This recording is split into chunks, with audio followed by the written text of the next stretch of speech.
All right, Professor, let's dive in. This is our final review, so we need it to be high density, really exam-focused on AI fundamentals. Let's skip the fluff and get straight to the core concepts. Can you walk us through the roadmap for today's session? Absolutely. We're going to tackle this in 6 core modules. We'll kick things off with the basics, AI foundations and search. Then we'll get into constraint satisfaction problems. After that, we'll cover knowledge, logic, and reasoning, and then see how AI deals with uncertainty.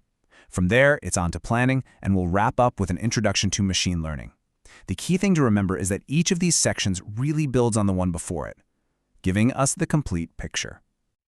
Great. So let's start right at the beginning. Before we even touch on algorithms, where did this whole idea of artificial intelligence come from? And what are those absolute foundational concepts of search that we really need to nail down?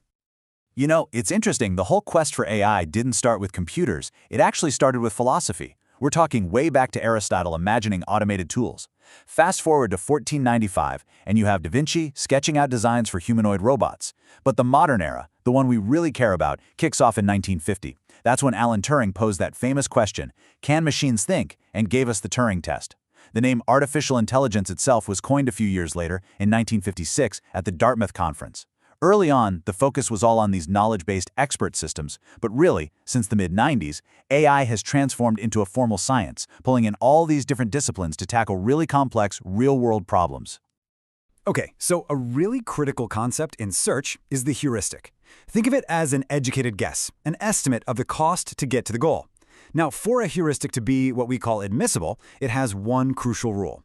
It can never overestimate the actual cost. It has to be optimistic. The classic 8 puzzle is a perfect way to see this in action. The misplaced tiles heuristic is super simple. You just count how many tiles are in the wrong spot. Easy to calculate, but, well, it's not very informative. A much better, more powerful heuristic is the Manhattan distance. For this one, you sum up the total number of horizontal and vertical moves each tile needs to make to get to its correct position. Yeah, it's a bit more work to calculate, but it gives a way more accurate cost estimate, which means it guides the search algorithm much, much more effectively. Okay, that makes sense for finding a path from A to B, but what about a different kind of problem? I'm thinking of things where it's not about a path, but about meeting a whole set of really strict rules. You know, like scheduling final exams so nobody has a conflict, or even just solving a Sudoku puzzle. How does AI handle those? Yeah, that's a great question. Those kinds of problems fall under a specific framework called constraint satisfaction problems, or CSPs for short. Formally, a CSP has 3 key parts. First, you got a set of variables. These are the things you need to assign values to, like the different regions on a map you need to color. Second, for each variable, there's a domain of possible values, so the set of available colors. And third, and this is the most important part, you have a set of constraints. These are the rules that tell you which combinations are allowed. For instance, that no 2 adjacent regions can have the same color. The whole goal is to find an assignment that's both complete, meaning every variable gets a value, and consistent, meaning none of the constraints are broken. So how do we solve these? The go-to algorithm is backtracking search. You can think of it as a kind of depth-first search that builds a solution one piece at a time. Here's how it works. You pick a variable that hasn't been assigned yet, you try a value from its domain, and then you check if it's consistent with everything you've assigned so far. If it is, great, you recurse and move on to the next variable. But if it's not consistent, or if that path leads to a dead end down the line, you backtrack, you undo that assignment, and try the next value in the domain. It's a really systematic way of exploring all the possibilities, but it's smart about it. It prunes entire branches of the search tree the moment a constraint is violated. That sounds like it could take forever. Is there a way to make backtracking more efficient? Excellent question. And the answer is yes, absolutely. We use heuristics to make the search much smarter. So when it comes to choosing which variable to assign next, we use something called the minimum remaining values, or MRV, heuristic. It's a fail-first idea. You pick the variable with the fewest legal values left. This helps you find dead ends much faster. If there's a tie, the degree heuristic is a good tiebreaker. It picks the variable that's involved in the most constraints. Then, when it's time to choose a value for that variable, we use the least constraining value, or LCV heuristic. This one does the opposite. It picks the value that rules out the fewest choices for its neighbors, keeping your options as open as possible and increasing the chance of finding a solution. Okay, so we've covered search for paths and CSPs for assignments, but what about knowledge itself? How can an AI system represent something abstract, a fact like all parents are ancestors, and then actually use that fact to reason and derive new conclusions? That brings us right into the world of logical reasoning. And one of the most powerful techniques for automated proving is called resolution refutation. It's really clever. It's a proof by contradiction. The process goes like this. First, you take everything you know, your whole knowledge base, and you convert it into a standard format called conjunctive normal form, or CNF. Step 2, you take the thing you want to prove, your goal, and you negate it. You assume it's false. Third, you add that negated goal right into your knowledge base. Then, the real work begins. You repeatedly apply a rule called resolution, which basically smashes two clauses together to create a new one. Now, if this process ever produces an empty clause, which is a direct contradiction, like saying P and not P at the same time, then you've done it. It means your initial assumption, the negated goal, had to be false. And if the negated goal is false, then the original goal must be true. Proof complete. All right, let's make this concrete with an example. Let's say we want to prove that ancestor Jesse Jesus. Our negated goal, then, is not ancestor Jesse Jesus. So in step 1, we resolve our negated goal with the general rule for ancestry, which basically says if X is an ancestor of S and S is an ancestor of T, then X is an ancestor of T. Resolving these gives us a new clause. We keep doing this, plugging in other facts we know, like David is an ancestor of Mary and the rule that all fathers are ancestors. As we keep resolving, we eventually get down to step 4, where we derive a clause that says Jesse is not the father of David. But we have another clause in our knowledge base that is a known fact, father Jesse David. When we resolve those two together, we get a direct contradiction, the empty clause. And that's our proof. The only way to get a contradiction was if our initial negated goal was wrong, which means the original goal must be true. Okay, that's a really solid system for things that are black and white, true or false. But the real world is almost never that clean. It's messy. So what happens in uncertain situations, like a medical diagnosis? A toothache doesn't guarantee a cavity, right? It just makes it more likely. How does AI handle that kind of uncertainty? Exactly. And for that, we have to shift gears from pure logic to probability. You see, a logical agent lives in that black and white world. For it, a sentence is either true or false, period. So if toothache is true, its rules might fire and conclude that a cavity must exist. A probabilistic agent is much more nuanced. It sees the world in shades of gray. It doesn't deal in absolutes. Instead, it assigns a degree of belief, a probability, a number from 0 to 1 to every proposition. So, when it sees a toothache, it doesn't jump to a conclusion, it just updates its belief, maybe saying, okay, the probability of a cavity is now 0.8. It's all about quantifying that uncertainty. And the foundation for all of this probabilistic reasoning is something called the joint probability distribution. This table you see here is basically a complete model of this little world. It gives us a specific probability for every single possible combination of events. For instance, the probability of having both a cavity and a toothache is 0.108. And since these are all the possible states of the world, all the numbers in this table have to add up to exactly 1.0. This table is incredibly powerful because if you have it, you can calculate the probability of literally any proposition you can think of within this domain. Could you just give us a quick rundown of the essential math tools we need to remember for this? Absolutely. There are 4 concepts to lock in.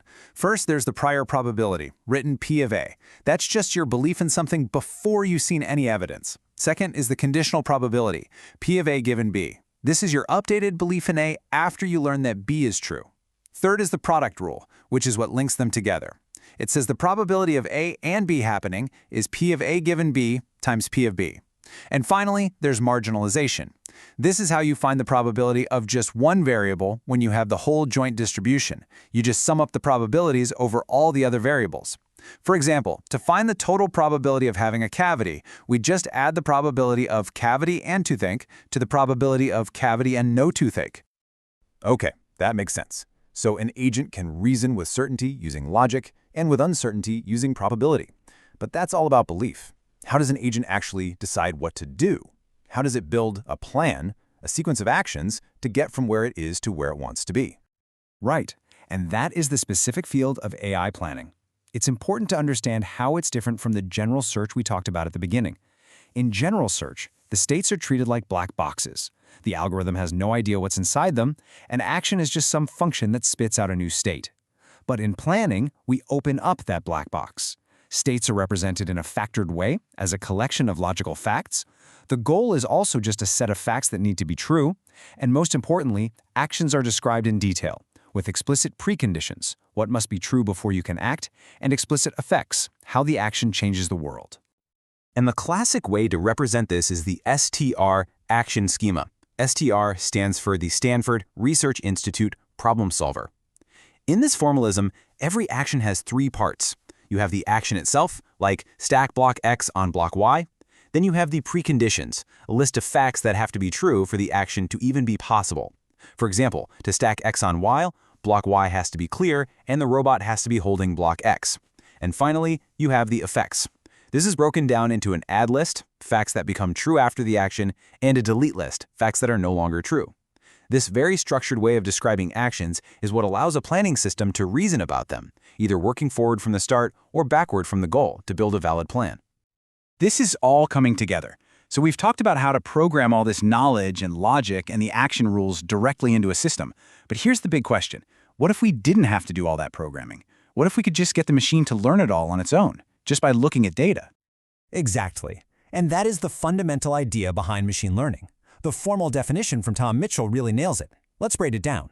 It says, a computer program learns from experience E with respect to some task T and a performance measure P if its performance on the task, measured by P, improves with more experience E. Think about a checkers program. The task, T, is playing checkers. The performance measure, P, is the percentage of games it wins. And the experience, E, is the process of playing thousands and thousands of games. The entire goal is to build systems that get better on their own. This really is a total paradigm shift from how we used to think about programming. In traditional programming, a human rates the explicit rules. That's the program. You feed the computer some data, plus that program, and the computer executes the rules and gives you results. Machine learning completely flips this on its head. Here, you feed the computer data and the results you want. For example, pictures of cats and the label cat. The machine's job is to look at all those examples and figure out the rules for itself. The output of the machine learning process isn't the answer, it's the program itself, which we call a model. And machine learning is generally broken down into three main paradigms. First, there's supervised learning. This is where you have labeled data, you have inputs paired with the correct outputs. The goal is to learn a mapping so you can predict the output for new inputs you've never seen before. Things like classification and regression fall under this. Second, you have unsupervised learning. Here, you've got no labels at all. You just have a big pile of data, and the goal is to find some kind of hidden structure or pattern in it, like grouping similar customers into clusters. And finally, there's reinforcement learning. In this case, an agent learns by doing. It interacts with an environment, gets rewards or punishments for its actions, and its goal is to figure out a strategy or a policy that will get it the most cumulative reward over time. It's basically learning through trial and error. So, if we take a step back and look at the whole picture, you can see how all 6 of these modules fit together as the core pillars of AI. Foundations and search give us the fundamental tools for exploring state spaces. Constraint satisfaction gives us a precise language for problems with rigid rules. Logic and reasoning let an agent represent and work with formal knowledge. Reasoning under uncertainty allows it to handle the messiness and ambiguity of the real world. Planning lets an agent figure out what to do by building sequences of actions. And finally, machine learning provides a way for systems to get all of this knowledge not from a human programmer, but by learning directly from data and experience. Professor, thank you. That was an incredibly dense and valuable review. So this leaves us and our audience with one final big question to think about. Now that we've mapped out these foundations of AI, everything from deterministic logic all the way to probabilistic learning, which of these approaches, or what new combination of them, do you think holds the real key to building truly general intelligence?